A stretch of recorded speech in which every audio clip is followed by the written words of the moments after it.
नमस्कार दोस्तों, स्वागत है आपका स्टडी अफेयर क्लासेस में। ठीक है, आज हम पढ़ेंगे हिंदी की बहुत ही महत्वपूर्ण क्लास, यानी कि हिंदी को बिल्कुल शुरू से जीरो से स्टार्ट करेंगे आज हम। ठीक है, पहला टॉपिक है वर्ण विचार। ठीक है, भाषा और व्याकरण के 3 अंग होते हैं। ठीक है, भाषा या व्याकरण के कितने अंग होते हैं? 3 अंग। कौन कौन से? वर्ण, दूसरा शब्द, तीसरा वाक्य। तो आज हम कौन सा टॉपिक पढ़ेंगे? पहला शब्द। ठीक है दोस्तों, मैं आज आपको बिल्कुल सरल भाषा में हिंदी को समझाऊंगा। ठीक है, जिससे आपको एक बार पढ़ने के बाद कभी आपको वर्ण विचार या हिंदी कभी पढ़ने की ज़रूरत नहीं पड़ेगी। ठीक है, पहला पहला टॉपिक देखते हैं, वर्ण। ठीक है, वर्ण का विकास ध्वनि से होता है, यानी कि जो भी हम ध्वनि बोलते हैं उसके लिखित रूप को वर्ण कहते हैं। यानी कि वह छोटी से छोटी ध्वनि जिसको हम लिख सकते हैं उसे वर्ण कहते हैं। जैसे ए, आ। ठीक है, ये एक ध्वनि है, इनको हम लिख सकते हैं, इसीलिए इनको वर्ण कहा जाता है। ध्वनि भाषा का सबसे छोटा मौखिक अंग होता है। ठीक है, भाषा का सबसे छोटा मौखिक अंग कौन सा होता है? ध्वनि। ठीक है, अगर आपसे पूछ ले भाषा का सबसे छोटा लिखित लिखित अंग या लिखित इकाई तो वर्ण, और अगर पूछ ले मौखिक तो ध्वनि। ठीक है, मौखिक, ध्वनि, लिखित, वर्ण। ठीक है, अगर आपसे पूछ ले भाषा की सबसे छोटी इकाई और ये ना बताए लिखित या मौखिक, तो आपको लगाना है वर्ण। ठीक है, अगर आपसे पूछ ले इसी प्रकार भाषा का अर्थ के आधार पर सबसे छोटा अंग, तो आपको लगाना है शब्द। अगर भाव या भावार्थ के आधार पर सबसे छोटा अंग पूछे तो आपको लगाना है वाक्य। ठीक है, इसी प्रकार से आपको ध्यान में रखना है। ठीक है, वर्ण अब ये देखते हैं। देखिए, वर्ण कितने प्रकार के होते हैं? तो वर्ण होते हैं 2 प्रकार के, पहला स्वर और दूसरा व्यंजन। ठीक है, तो स्वर को देख लेते हैं हम। स्वर वे वर्ण जो स्वतंत्र बोले जाते हैं, अर्थात जिनका स्वतंत्र उच्चारण होता है, जिनके उच्चारण में किसी अन्य वर्ण की सहायता नहीं ली जाती। यानी कि स्वर वे शब्द होते हैं जिनको स्वतंत्र रूप से बोला जा सकता है, जिनकी सहायता के लिए अन्य किसी वर्ण की आवश्यकता नहीं होती। ठीक है, यानी कि स्वर सरल सरल होते हैं। ठीक है, बोलने में आसान होते हैं। ठीक है, तो अब देख लेते हैं हिंदी में कितने स्वर होते हैं। तो हिंदी में 11 स्वर होते हैं। ये आपको कई बार पूछा गया क्वेश्चन है, सरल है लेकिन गलत हो जाता है। ठीक है, तो आपको याद रखना है हिंदी में कितने स्वर? तो 11। ए, आ, ई, बड़ी, ऊ, बड़ाऊ, ऋषि, ए, ओ और औ। ठीक है, ये 11 स्वर होते हैं हिंदी में। ठीक है, अगर आपसे पूछ ले संस्कृत में कितने स्वर होते हैं, तो संस्कृत में लगाने हैं 13। ठीक, कौन कौन से? हिंदी वाले 11। ठीक है, और प्लस ऋषि, ऋषि ये वाली ऋषि। ठीक है, एक ऐसे बनती है ऋषि, ये वाली ऋषि, और ले। ठीक, लिरी, ले के नीचे ये वाली। ठीक, रा की आकृति निकलेगी। ठीक है, तो आपको बताने हैं संस्कृत में कितने स्वर? 13। 11 हिंदी के प्लस 2 ये। ठीक है, कई बार पूछ लेता है अयोगवाह क्या होते हैं। तो अयोगवाह ये आपको याद रखने हैं। अयोगवाह अनुस्वार और विसर्ग को बोलते हैं। ठीक है, ये इसे बोलते हैं अनुस्वार। ठीक है, और इसे बोलते हैं विसर्ग। विसर्ग। ठीक है, और इसे क्या बोलते हैं? अनुस्वार। अनुस्वार। ठीक, तो आपको याद रखना है अयोगव्य क्या होते हैं, ये इंपॉर्टेंट है, आपको लिखना है। ठीक है, ये यूपी पुलिस वगैरह में कई बार पूछा हुआ क्वेश्चन है। ठीक, आगे बढ़ते हैं। स्वरों का वर्गीकरण, मात्रा के आधार पर स्वरों का वर्गीकरण 3 प्रकार से होता है। पहला कौन कौन सा?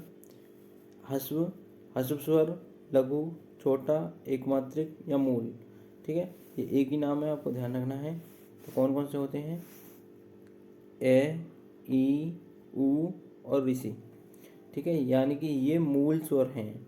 ठीक है, जिन्हें छोटा स्वर या लघु स्वर कहते हैं। तो छोटा ह्रस्व स्वर कितने होते हैं? 4। ठीक, आपको याद रखना है ह्रस्व स्वर कितने होते हैं, तो 4 होते हैं। इसी प्रकार से दीर्घ दीर्घ स्वर कितने होते हैं, दीर्घ, गुरु, बड़ा या द्विमात्रिक। ठीक है, तो आपको याद रखने हैं बड़े कौन कौन से होते हैं। देखिए, जिनकी 2 मात्रा होती हैं, आ, ई, बड़ा ऊ, ए, ओ और औ।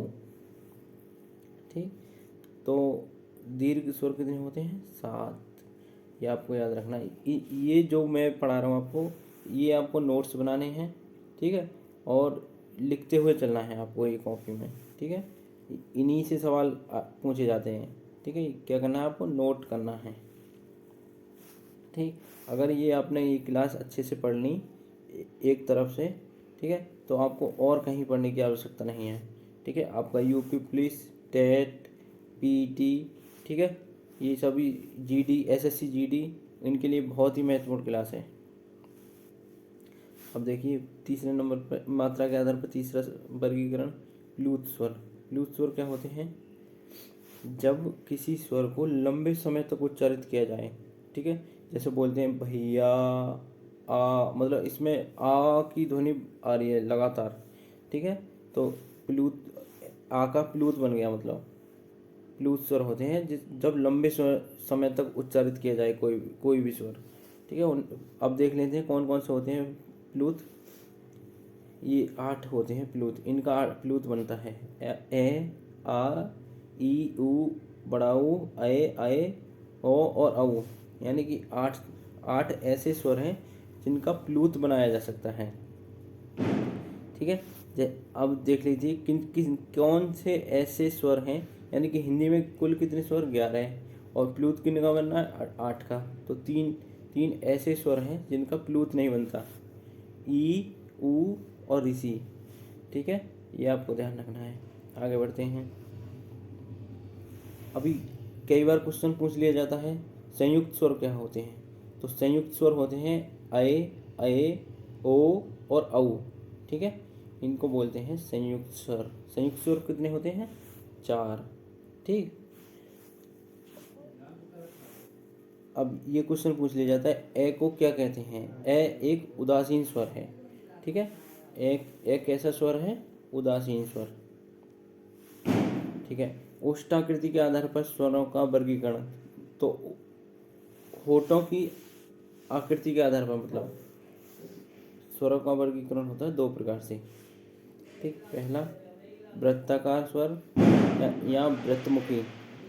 ठीक है, कौन कौन से होते हैं वृत्ताकार, यानी कि जब हम इन्हें बोलते हैं तो हमारे होठों की आकृति वृत्त के आकार की होती है।